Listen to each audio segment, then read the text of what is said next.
This episode of Instant Speed Podcast is brought to you by FAB Cards. Located in Utah, FAB Cards is a smart choice for all of your flesh and blood needs.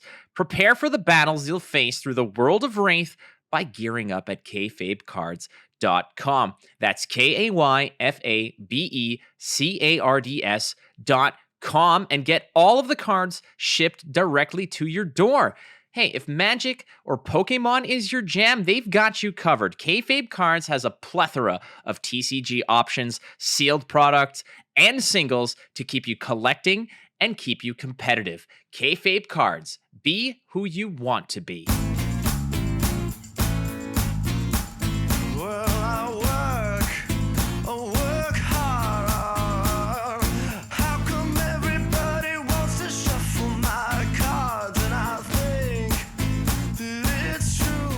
This is the Instant Speed Podcast, episode number 71. Our guest today, the Tall Timmy. We're going to plug into all that energy. And of course, this episode is, as always, brought to you by FAB Cards. Let's get to the facts before we get to the guest. Why don't we? Lots of stuff to dig into. The OP announcement from Flesh and Blood has dropped. We have a lot more stuff to look forward to. Some big tournaments all around the world. And I'm not going to list dates. There's too many to get to. But we've got callings in Birmingham as well as in Antwerp. We also have Battle Hardens in Richmond, Metropole Ruhr, and I believe Pittsburgh and Salt Lake City are all part of the Realm Gaming circuit. So lots of stuff going on in terms of organized play, premier play. So go check out fabtcg.com to go check out what the dates, and maybe there's something that tickles your fancy. The March Armory kits were revealed recently. Lots of cool stuff in there. And they're all sort of centered around the new weapon,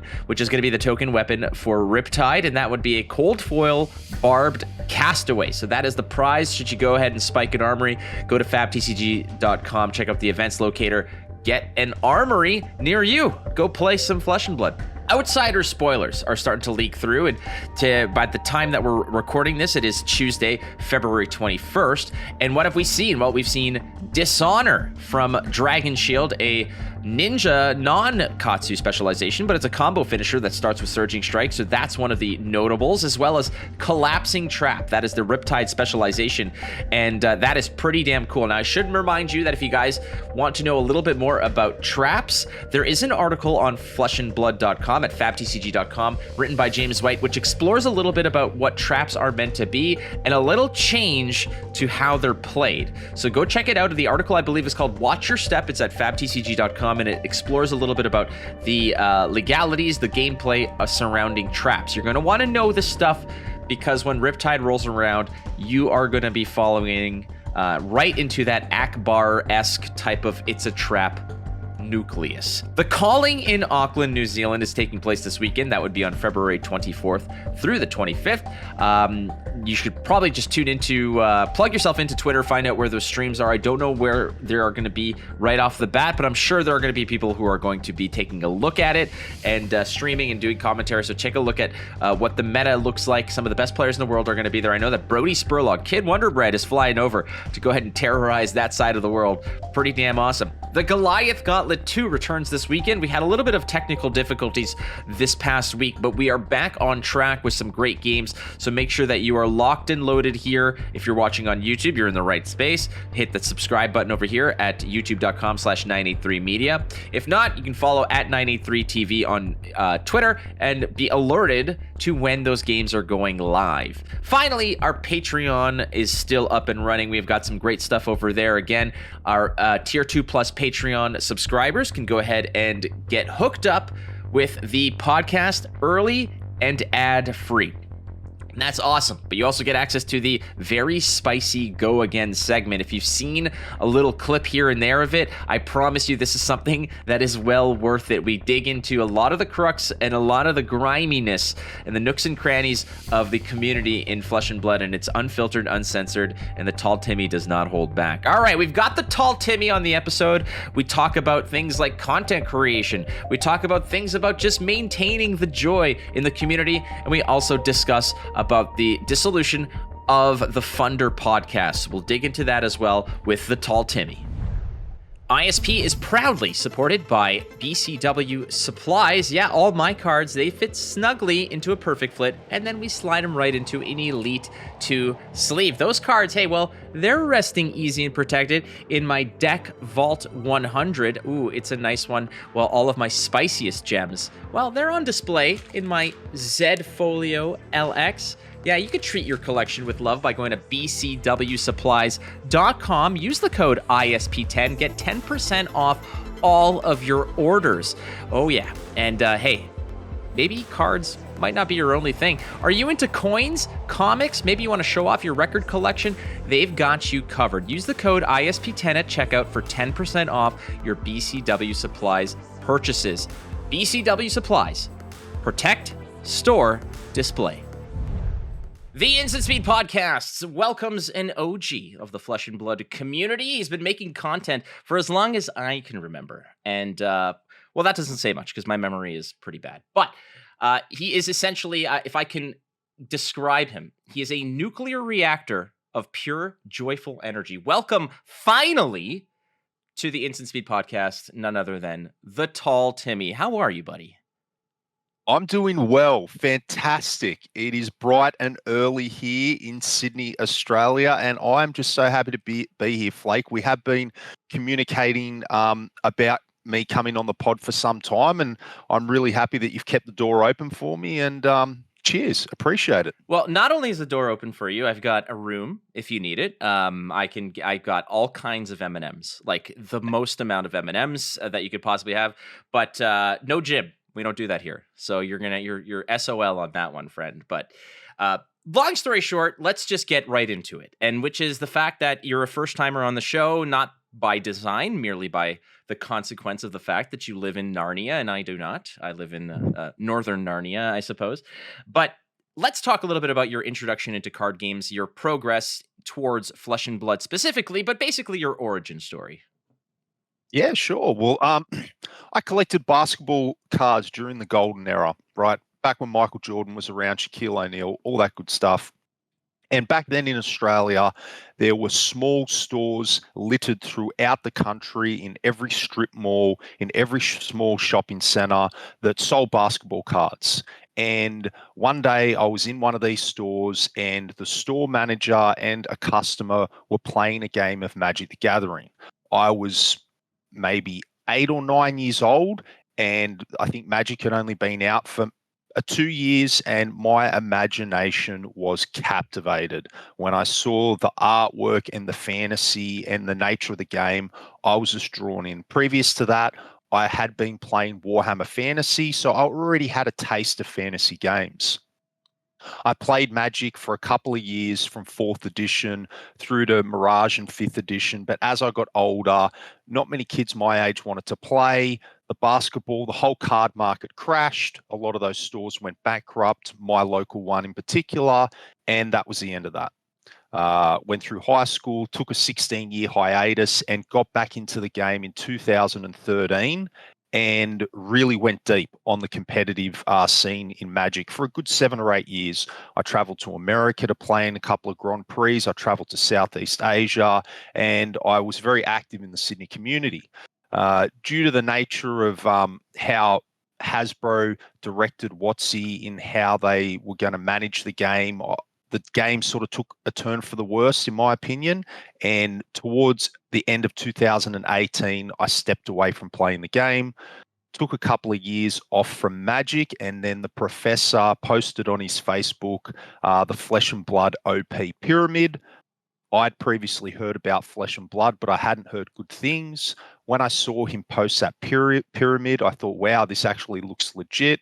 I checked it out, I did my research, and I just threw myself in, and the rest is history. The rest is history. 2018 in Magic, that's when I got into it, which was like the Dominaria era, which I think, so you pulled the shoot on Magic around, I think, Guilds of Ravnica Allegiance timeline, I think around then. For me, it was War of the Spark, where I was like, can't do it. I think we're going to step away, and ultimately, I think it was like Ikoria Theros, where I just finally just said, we're not collecting, playing, doing anything. I'll play online a bit. But it was around that time that afterwards, maybe about a year later was, I think 2020 was when I discovered Flesh and Blood, and that's kind of like you said, like it was basic history there. But we're glad to have you here because you're such an energetic and wonderful human being. But your content timeline, first of all, it's incredible to me the reach that the NBA has globally because I have a lot of good friends in Poland. I have a lot of good friends now in Australia and New Zealand, and it's incredible the reach that the NBA has in terms of influence. And people always say they're like, "Dude, you live in Toronto, like." You get to watch the Raptors play. I guess I'm like, I guess I do. And people go crazy. They're like, wow, that's amazing. You were there when they won the championship and Kawhi Leonard, like, like all this stuff. And I was like, I guess. And then you don't realize how far reaching it is. What's your best basketball card that you own? Oh, geez, Flake, I don't even think I have any more basketball cards, to be honest. Unfortunately, when I was a little kid and I was on a bus, I got a whole bunch stolen off me. And then, moving a few times as a young adult, and I gave a lot away. So I don't even know if I have any left, to be honest. Who are these people? I'm going to start a podcast purely like one of those true crime podcasts, and it's going to be the recovery of the basketball cards of the Tall Timmy. That is tragic, dude. Yeah, it was enjoyable. I'd go around the house, do my chores, get my pocket money, scrape up a few dollars. The first thing I'd do is I'd literally ride my bike to the local store, buy a pack of Upper Deck basketball cards. If I didn't have as much money, I'd get I think they were called Flair, the Flair brand, they were a little bit cheaper. Mm-hmm. They were a little bit cheaper. So, yeah, it was just a wonderful time. And then obviously Magic had just come out, so there was a lot of hype around that, and I was just one of the youngest people in the store, but I had the good gift for the gab, and I could talk the ears off anyone, and they used to let me hang around and annoy them every day and play Magic with them. That's a great story. It's wonderful, and again, if people out there, if you want to develop a skill, diplomacy is such an important skill to develop all the time. You're getting into content, however, it's a different story than collecting. And this is something that a lot of people have trouble breaking into because it is a grueling process to actually break in, have an idea, have the confidence to execute on the idea, and then have the consistency and the willpower to plow through those struggling times when, your video gets 12 clicks. And it's such a difficult thing to reconcile when something you're so passionate about and something you put so much effort in does not necessarily yield the results that you're seeking. What was the catalyst for you that said, I want to make content on this? And beyond that, what did you lean on to grind through that process of the pitfalls and the friction and the pushback that you might have had felt getting into it? Like when I got into content, let's say for Magic, because I used to make Magic content. It was, who is this guy? I don't know him, therefore I don't like him. And not that that's necessarily what's going on in Flesh and Blood, but it is a common reaction that some people have. So what was your experience getting into it? Well, when I entered back into Magic as an adult at the start of 2013, I, for the most part, had nearly forgotten how to play the game. Aside from I knew I needed to draw 7 cards and we had 20 life and you tap lands to generate mana, that was about it. So what did I do? I went to YouTube, and in 2013, YouTube was a very different space. And there was barely any content because what I was trying to figure out was how to draft, because I'd been invited to a draft night and I had no idea what draft was, what it meant. So I thought, okay, I'm going to go on YouTube and hopefully someone's made some videos on how to draft. There was one channel back then, one channel. There was no content. And then after my first few months of playing Magic, I always thought to myself, I should make a channel. I should make something fun and entertaining, because the channels that were starting to pop up weren't very entertaining, in my opinion. Some of them were good, but it wasn't really like that. And life was very busy for me at the time. My kids were toddlers, young children. I was starting out in my career. I was working 24/7, and I just kept procrastinating, and also quite insecure as well. Some self-confidence issues. I didn't really want to put myself out there, so I just held off. Then Flesh and Blood rolled around, and literally the day I bought my first packet of Flesh and Blood, which was my middle daughter's birthday, I said to myself, I'm not going to live with regrets. I'm going to give this a go. I don't want to get into Flesh and Blood and then 10 years later, after playing the game, have this what if sitting on the back of my shoulder. So I thought, you know what?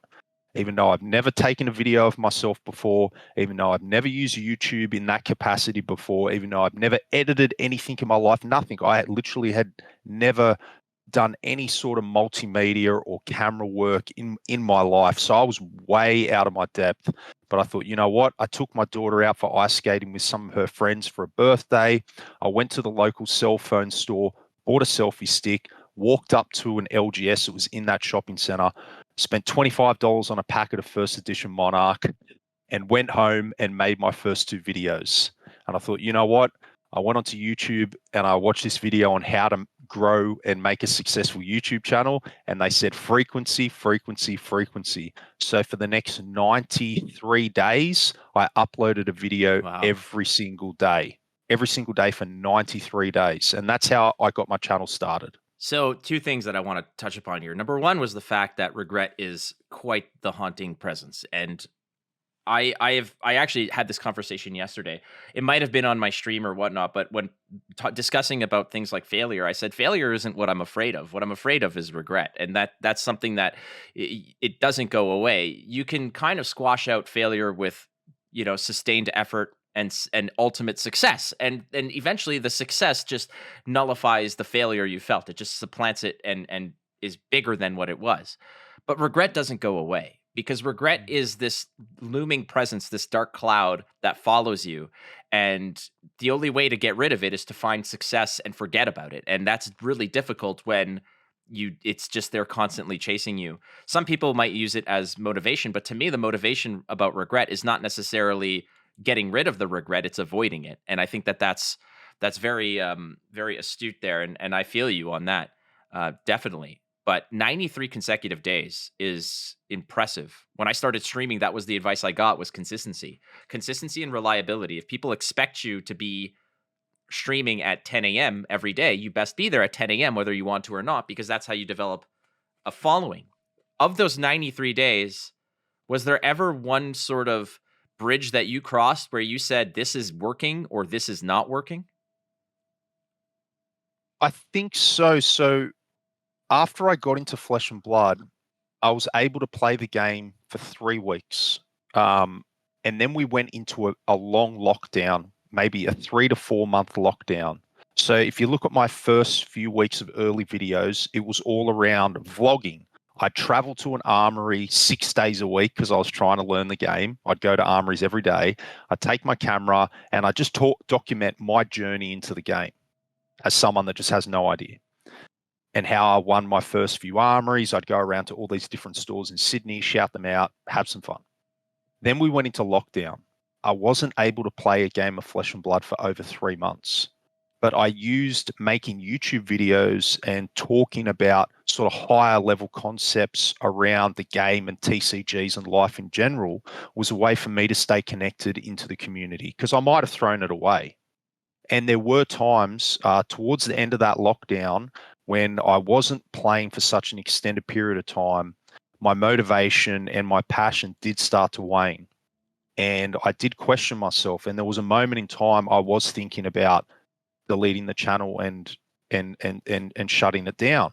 However, the comments and the community that you build and the encouragement that you receive off people you don't even know, is what kept me there. It really is. It really is what kept me there. And the support of my family too. Obviously, mind you, that they really have been the rock behind what happens here. So that was the biggest hurdle. That was the biggest challenge, going into that lockdown, not being able to play the game and keep the content up. In some ways, it was good because I had the time to do those daily videos. But after a while, it was waning. It definitely was. It's such a struggle, and it's such it's such pressure on your mental health when and this is the one thing that I think people don't necessarily always fully understand, is when you're doing this kind of journey, when you're trying to cut a path through the content creation realm, be it through streaming, videos, whatever, you are you are immediately given a report card. You are given these tangible metrics of your worth. And some people can see it and say, who cares? But some people look at it and it's this physical, tangible evaluation of your worth. It's so dangerous for those who have who have depression issues, who have anxiety, who have this kind of thing, because when you're done making a video, you are waiting. It's like, do you like me or do you not like me? And streaming's the same thing, because I don't ever, when I'm streaming, I never look at numbers. I never look at numbers, but I get an email every day at the end of my stream from Twitch saying, here's how many people watched you, clicked on you, subscribed to you, engaged with you, blah, blah, blah, blah, blah. And I immediately delete those because those are so harmful, because no matter what those numbers are, there will be somebody who's outpacing you, and it's dangerous. What advice would you have? Because you said you almost shut it down. And I feel that, because I don't know how many podcasts have a debut episode and no episode 2. Like, that's just the reality of it. But what got you through that point where you wanted to shut it down? And what is the advice that you can give to people who might be struggling with that now, or who might be contemplating going on this journey and will eventually hit that roadblock? Anyone who goes on this journey, Flake, like, we've both been there. Okay. I think inevitably you go on this journey, you will hit this roadblock. Okay. There will be times when you may look at the numbers and you may feel disgruntled. Your self-worth might be tied up into it a little bit too much. But my advice for people that want to start content creating is as the Nike slogan says, just do it. And really try not to take yourself or what you're doing at the start too seriously. Set a frequency for you that's manageable, whether it's 1 video a week, 1 video a fortnight, 2 videos a day. Everyone's schedule's different, and really stick to it. And you have to really love what you're doing, because content creating is fine for the first few months. But if you want to be in this for a few years, you'll work out really quickly if it's not for you. And if it isn't for you, that's fine as well. Okay, don't see it as a failure. There is no harm in trying. Okay, that's another big thing I'd say to people is there's no harm in trying this. If it's not for you, it's not for you. That's no problem. If you need to take a break, take a break. If you need to talk to your loved ones or your friends to help get you through, get you through. If you need to reinvent yourself, reinvent what you do. Do that as well. Just do whatever it takes. And that would be my advice. Well, that's good advice. It is sage advice. And I think that's a lot of people just kind of immediately land on this seemingly inevitable outcome that failure is what's going to happen, and like, in the grand scheme of things, you and I aren't getting rich doing this. You and I aren't getting famous doing this. We're doing this because we love it and we appreciate the support that we get. But what people need to understand is that an attempt is not a failure. You learn from that. You learn what works and what doesn't. And sometimes what you learn is that it's not for you, and that's perfectly fine. I say this all the time. You're not losing if you're learning. It's not a failure if you're seeing progress towards something, and that's important. Wise advice. You and I met in San Jose. That was where we actually met. We've interacted before, and that's all fine and dandy. That's a different story. But it was like 8 a.m. I just want to sort of set the scene. And the wonderful yet surprisingly cold environment that was San Jose, the World Championships. I went to a different coffee shop. I went to this place called Academic Coffee. And a lot of people were going to this place called Voltaire because it was closer, and it's called Voltaire. Let's be real. I get my coffee. I'm walking towards the venue. Out in the distance, I see this glimmering Adonis of a human being just joyfully bouncing. And I'm like, is it? And I'm like, I don't know what he thinks of me. I have no clue what his opinion of me is. But we're walking and I was like, hey, and you're like, hey. And I was like, I like this guy. I really, really like this guy. It was, like I said, a nuclear reactor of joyful energy. It was better than the coffee I had. Timmy, can you give us a little bit more insight into our meeting in San Jose? Well, you flatter me first, Flake. I wouldn't describe myself as Adonis. I'd more describe myself as a baby giraffe flapping up the road at San Jose at 7:30 in the morning. You I were kind wasn't of like, bouncing. You were yeah, kind yeah, of, you oh had the yeah. wobbly legs. Yeah.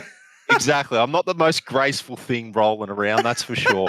But look, no, I saw you like in the distance. I knew straight away. I'm like, yeah, this is Flake. Oh, yeah, I can't wait to meet Flake. So I was just pumped. I was like, yes, I finally get to meet him. This is going to be awesome. And yeah, it was just, I was so excited. Like, that's what I preach about this all the time. These big events, there's something so special about it. And meeting people in the flesh and blood and having that embrace with you, whether, it just really means the world to me. I'm very much a people person. I love relationships and connections and building with those around me. So having that opportunity to meet you, and it's so random out of all places, it was very special, unforgettable, that's for sure. That's what I like about it, though, is that it was random. It wasn't that, it wasn't like, okay, meet at this place at this time and like we'll say hello and this and that. And sometimes that's the way it has to be. I mean, there's a lot of people that will tweet at me and say something, "Oh, are you at the venue? Like, when can I see you? I'd like to meet you," and this and that. And I do my best to make those accommodations. But like seeing you, like you said, this baby newborn giraffe, wobbly legs, walking down the street, big beaming smile, which is great because frankly, a newborn giraffe probably has that same outlook on life without any tigers prowling, where it's like life is great, and then all of a sudden this mauling lion just drops on it. But that was that kind of radiating joy that I really really appreciated, and that alongside other things, obviously, uh, I really wanted you to be a part of the Goliath Gauntlet, and when we're sort of shaping the roster for Goliath Gauntlet 2, obviously we want the best in the world. And I hate to break it to you, you're not the best in the world. That's just, and neither am I. Like, let's get real. But when I suggested it, it was myself, Tannen, and Uber, and we're just floating names. Like, we want prominent professional players, obviously, but I'm like, we want some great creative and good presences there too. And it's not, this isn't like a reward in any way because you earned it on your own merit. But when I said, I said, I'm like, I really want the Tall Timmy in this.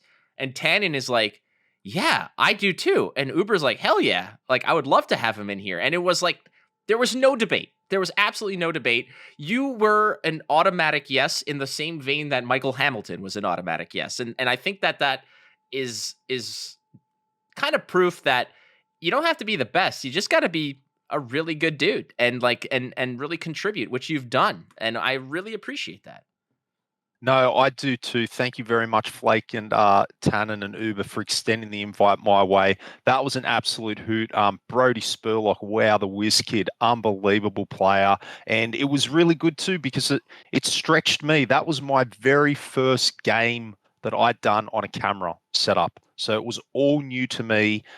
It was great that it forced me to sort of stretch myself and learn something new and set all that stuff up, which I'd never done before. I had a few friends here at home help me out because I'm not the most tech savvy. But we got there and it was a good game. Brody's a great opponent. He gave me lots of helpful tips after the game. I made a couple of errors with an arsenal and one line of play that I probably could have taken another path. But outside of that, I thought I was I held my own for the most part. And Tannen, good on him. He was taking it easy for me in the commentary. He sure was. He's great. So it was a wonderful time. I love the Goliath Gauntlet. I love those independent, grassroots initiatives that are birthed out of communities, and it just shows how passionate we are about the game. And it's really good to see that it's got traction. And maybe one day I'll get an invite back to another one. Hopefully one day. Goliath Gauntlet All Stars, for sure. Now, Brody Spurlock, there was one thing noted. I think it was like the greatest height differential in a match and the greatest age differential in a match. I think was that one match, but. Let's get real. Brody Spurlock is the real deal. I had him winning the tournament. I have him winning the tournament. I think he's gonna convert. I have no information beyond that. I don't know what the outcomes of his final matches are. I just know he's still in it. I guess at the time that we're recording this. Ultimately, though, like, was there one player that that you were looking to dodge in that bracket? Like when you were invited and you saw that roster, there were 15 other individuals there. Was there one where you're like, anybody but this? And you can't pick Michael Hamilton. You can't choose the Angel of Death. That does not count. I was going to say Michael. No, you can't. That's Michael like, Hamilton. dude, that's like picking Wayne Gretzky in a hockey draft. That's the freest thing that you could possibly do. You can't do that. I would probably say maybe DM Armada. Really? You wanted to dodge the Armada? Probably DM Armada. What is it about him that gives you like the scariness?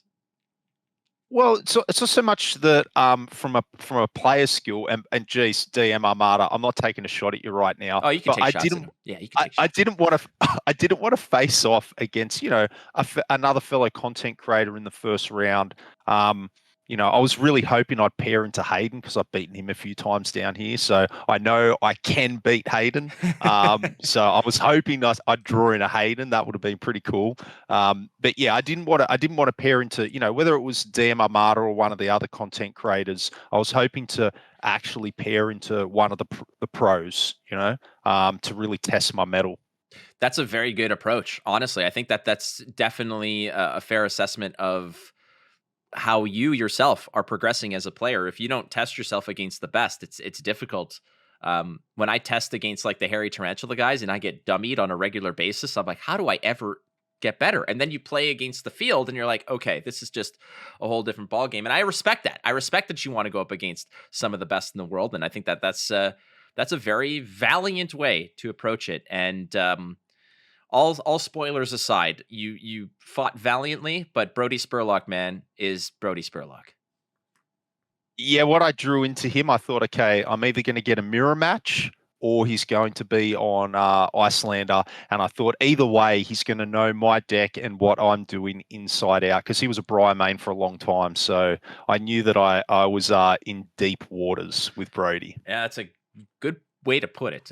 Brody Spurlock is probably, if I were to put money on it, I would say in 5 years, he is likely to be one of the greatest. If there was a Hall of Fame, I think that I would put money as him being in there, no problem. I mean, barring him not wanting to continue playing, but I don't see that happening when you're that good and you're just cleaning up. The dude's flying to freaking Auckland. Like, oh yeah.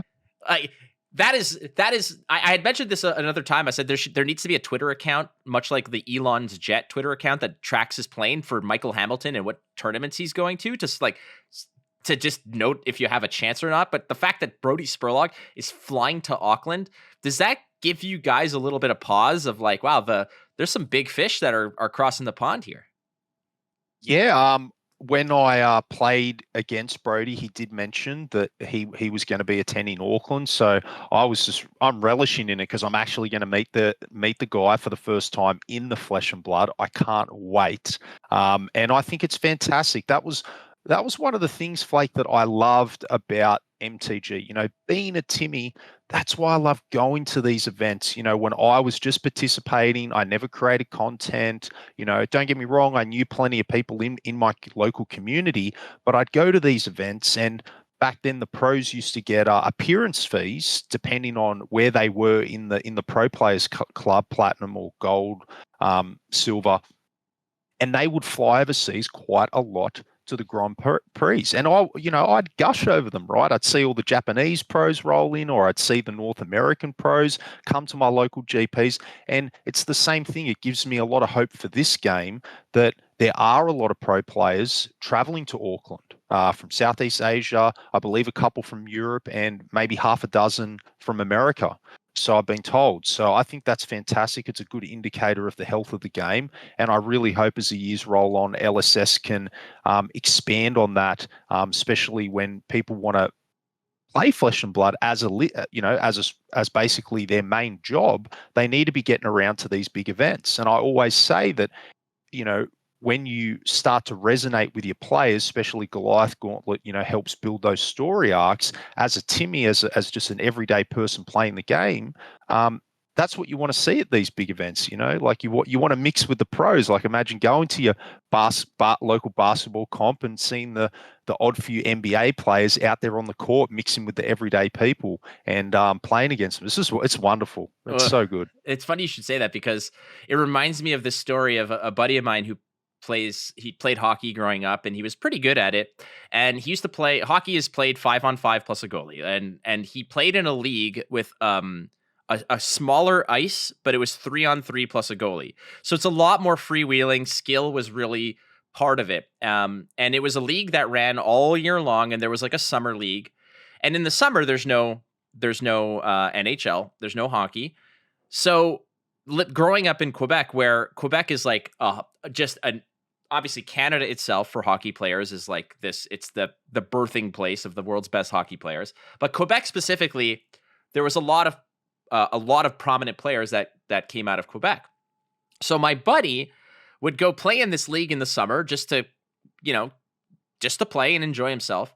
And he plays randomly against this team of 6 NHLers, like professional hockey players who live in Quebec, that just decided it'd be hilarious to go join a league and just goof around, win every game 20-0, and just to keep, basically, like in the summer they need a way to stay in shape, and this was their way to stay in shape. Like they would have like, whereas most of these teams were like 12 people and there's like this rotation on and off, they would just have one on, one off, one on, one off, just to catch their breath, and they would just dummy the field. And it would just make me laugh, because he would show up to play and it's like, oh, I'm playing against like Marc-Andre Fleury and nets, and this guy and this guy and this French dude and this dude, and we're getting absolutely bodied like 15-3 because they just wanted to keep their legs warm like that. It kind of reminds me of that, and it's funny in that sense. I want to ask you a little bit about the Tall Timmy. I don't want to say persona, because it's who you are, but it's the moniker that you've chosen. Much like I'm Flake, you're the Tall Timmy, but that's not your real name. Your real name is Paul, if I'm not mistaken. That's right.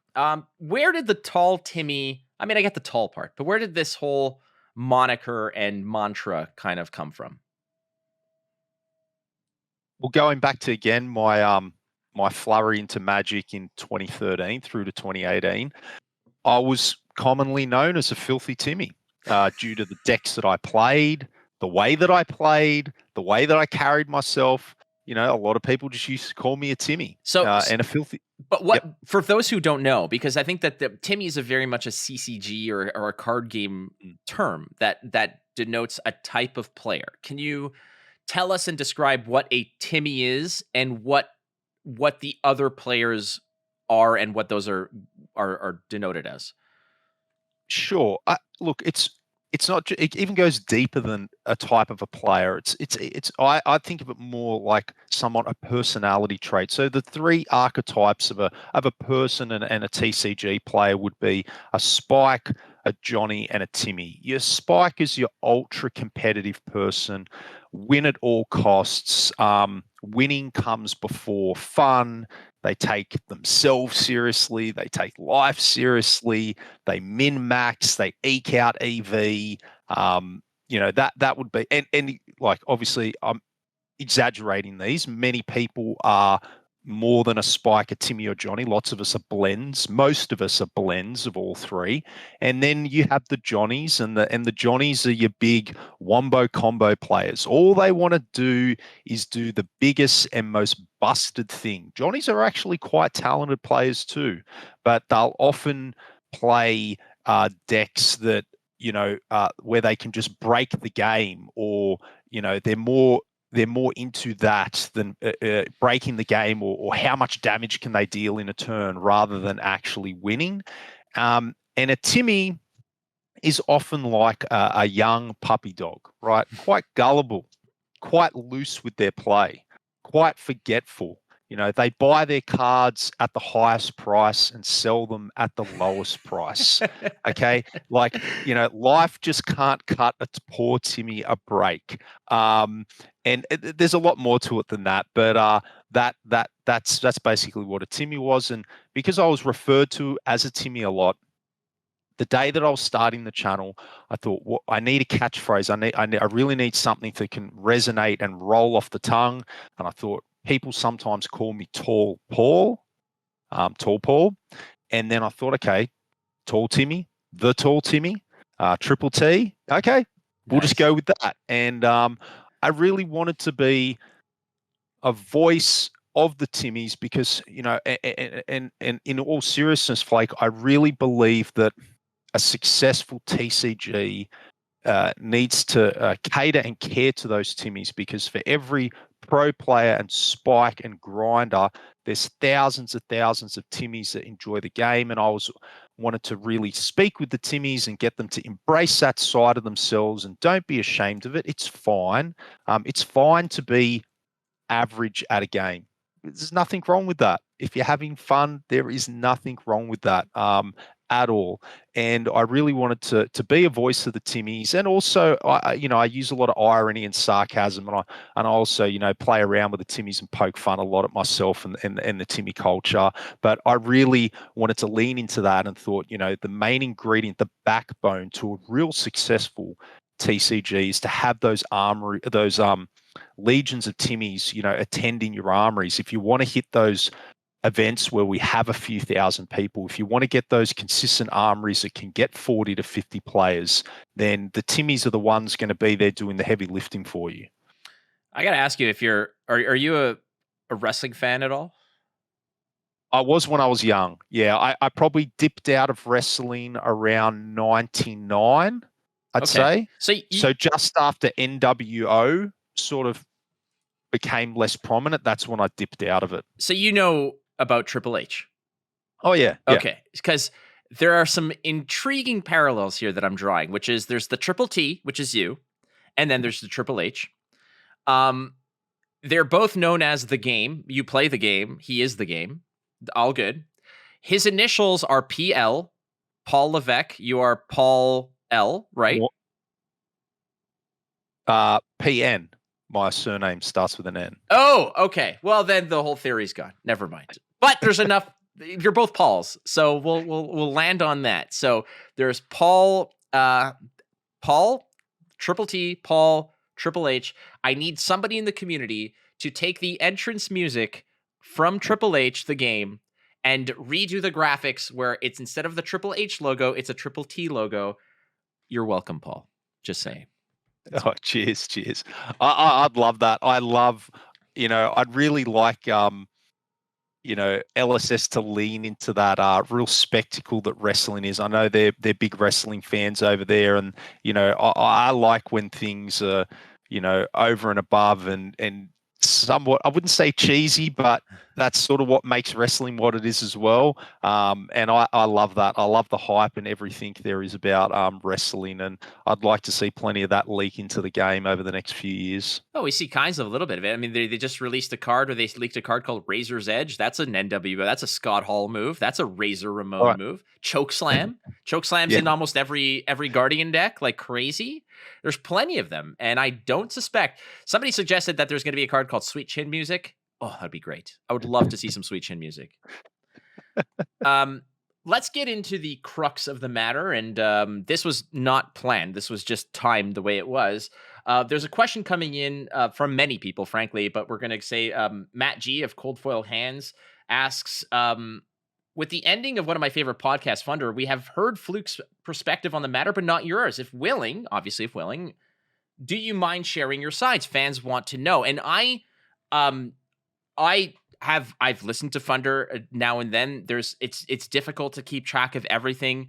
However, when I heard that the podcast was being discontinued, I knew nothing of the reasons and such why. So this is as much an enlightening conversation for me, because I asked around and I said, does anybody know why? Because I want to at least have a little bit of prep coming into this conversation, but nobody could give me any kind of insight. So I'm going to ask you, because it's better to ask the source than to hear rumor and speculation. Sure. Thanks, Flake. As you know, we, Fluke and myself, we started a podcast called Funder, Flesh and Blood Down Under, and it was an in-person podcast. Every single episode we did was in person. It was set up over at John's house, and we were fortunate enough to take the podcast on the road to America, to Worlds, and we captured a lot of footage over there and interviews, and it was great. It was really, really good. Unfortunately, though, as time went on, there were underlying issues with the podcast.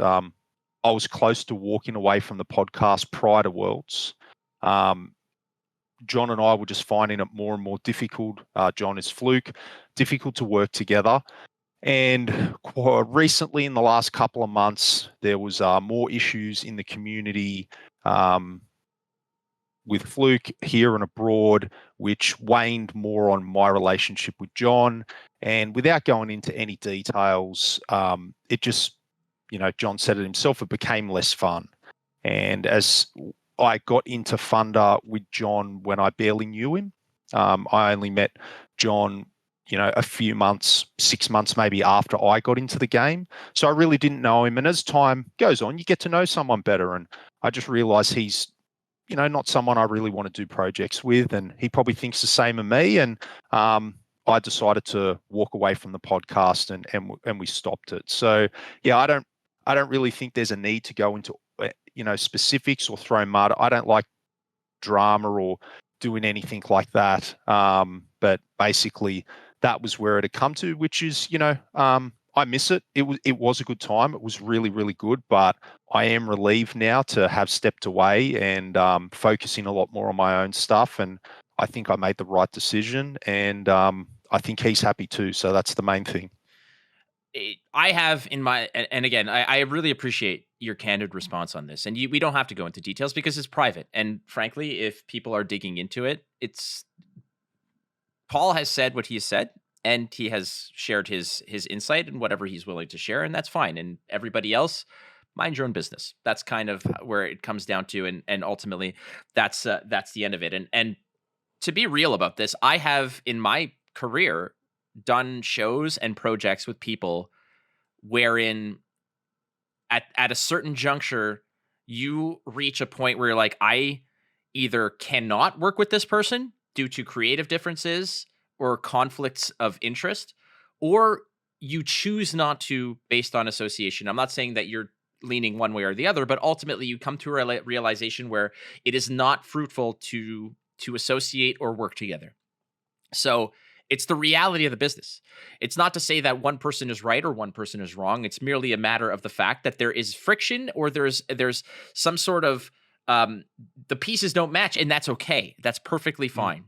I will say this, that there was a lot of people who reached out to me and said that this was something that they wanted a little bit more clarity on. And I appreciate that you said what you said, and that's the end of that. So that's free agent, dude. You're that, like, think about it that way. You're a free freaking agent. Like you are Steph Curry, who just finished his contract with the Golden State Warriors.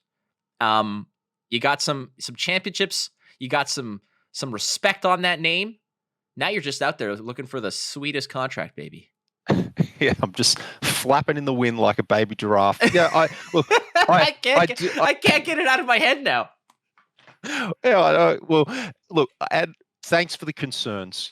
We had a passionate audience. Even myself, a lot of my own audience came over and supported Funder. So I do appreciate the concerns, but that chapter's over. I'm happy that we did end on a high when we were relevant. We didn't go out when we were scraping the barrel or missing the mark on our episodes. The content's going to stay up, so people can go back and listen to all the videos, and I'd urge people to do it. You listen to 20 episodes of Funder and you'll get a good insight into our personalities if you have the time or the desire to do that. But no, that is finished. I am going to focus on my own things. Will I do another podcast? Maybe. I'll never say never. But yeah, just really enjoying this space. Honest to God, dude, like if you and I were not on opposite, like the universe chooses us to not work together. It is an active conspiracy by the cosmos to keep us apart, because I feel like, first of all, it's nearing 2 p.m. for me, and it's nearing 6 a.m. for you. So everybody who's listening to this, send the Tall Timmy a note for saying thank you for waking up at the crack of my ass to do this, because that is absolutely unreal that you would do that for me, and I appreciate it. No, please, Flake. No need, because I am up at this time every day. Okay. I go to the gym every morning, or 6 days a week, and I'm up between 4:30 and 5 every day of the week to get in what I need to get in before I start my day. So it's my pleasure to be here, and I wouldn't have missed it for the world. I'm up anyway, no problem. Okay, so I'm going to amend that statement. And I'm going to amend it and say, everybody who's listening to this, send the Tall Timmy a message to get his head checked for waking up at 5 in the morning every day to go to the gym. That is dedication. That's the kind of gumption and ambition that it takes to do a successful YouTube or podcast show. Like, let's get real. Like, that kind of willpower, when you have either nothing to talk about or you have none of the motivation to go there and be cheerful and chippy and whatever and have a conversation with somebody, that's not always easy to do when you don't have it. I guess like some of do you ever kind of pull into the same well and try to find that willpower to go to the gym as you do to make content? Like, is there any parallels that you draw there? Think so. The main parallel is I never decide to go to the gym. Okay, that the decision to go to the gym stopped many years ago. It's just what I do. I go to these events. I go to Worlds. Where I'm staying has a gym. I'm in the gym there most days, if I'm not too hungover. And then it's just part of who I am. It's part of what I do. So that has sort of overflowed into the content space is exactly the same. I know, okay, these days I'm doing videos and I just do them. I don't and about it. I just get on with it, and the creativity and everything wells up. There are days that I don't want to go to the gym, obviously, mentally or physically tired, but I channel that energy and I use that energy, and it's quite therapeutic. And I have found that doing YouTube, because like I said, I've never done anything in front of a camera before, Flake, in my life. I found it actually quite therapeutic as a creative outlet. I've never experienced anything like this, doing drama or theater or anything. And, I get to be a little kid a lot of the time, which I find fairly therapeutic. And oftentimes before I start a video, not often, but sometimes before I start a video, if I'm not feeling that crash hot, after the video, I'll be like, wow, I feel amazing. And it's the same thing with the gym. I never leave the gym feeling worse than when I entered, unless you get injured or something. But for the most part, if I go into the gym, I'll always feel better coming out of the gym. And that's typically the same with content. I'll always feel better at the end of a shoot, at the end of a video, than when I started. That's good to hear. And I'm going to pull the veil back over here, because when I asked you for pictures for the thumbnail, you sent me a few. And I'm going to put this up on screen. So Mark, if you can just jam this up on the screen. This is one that he sent me of him in the gym, totally shirtless, which was awesome, by the way. So if you're watching this on YouTube, pick your jaw up, you psychos, you thirsty mofos. But this has basically inspired me for two things. Number one, to never ask you for pictures again, because it makes me, it's just like, I can never look like this. But two, if you're going to Worlds, I am requesting publicly a training session with the Tall Timmy at whatever time in the morning that is appropriate, so that I want to be in the gym with you and I want to just work out with you. And I mean, I'm not here to impress anybody. I'm not here to show off, but like, let's look at these bad boys right there. Oh, nice. Yeah, nice. You know what? Excellent. Absolutely. That's just a lot of picking up ramen off the top shelf of my cupboard, baby. That's what I do. Yeah. Oh yeah. That's I smell potential. I really do. Thank you.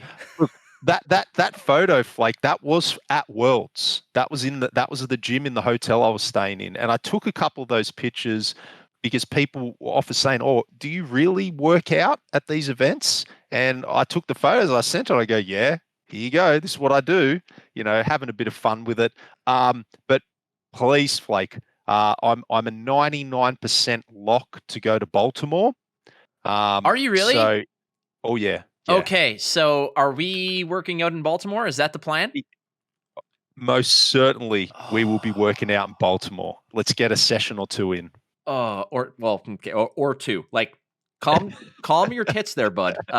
One thing at a time, man. That's where we're gonna go. But there you go. Oh, You've heard it here first on the Instant Speed podcast that the Tall Timmy is gonna take Flake to the gym and pulverize him. Just absolutely dominate that attack and pulverize me. So I'm gonna get creamed. But I promise you I'm gonna do it, and I am a man of my word, I'm gonna do it. yeah, it's good. Oh, we'll have some fun. You'll come out hot and sweaty with mental clarity. It's really good for your mind game. And if you are commentating or playing in events, I really hope it gives you that edge. Oh, and nothing says I'm feeling prepared like my muscles I never knew existed throbbing in pain.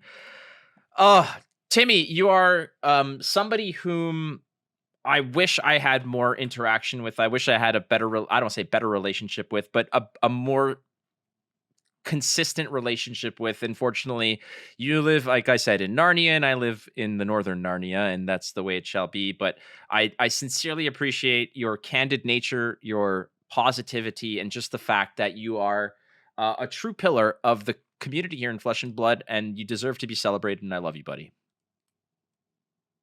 Oh, Flake, I really do appreciate that. And I tell you what, the FAB community are lucky to have you because we need, polished people. I'm very much rough around the edges with what I do, but you definitely bring credibility, polish to the game. And I know that, the fans down here, we really appreciate it. The things that you do for the game. I always say, you're the voice of FAB. I love you.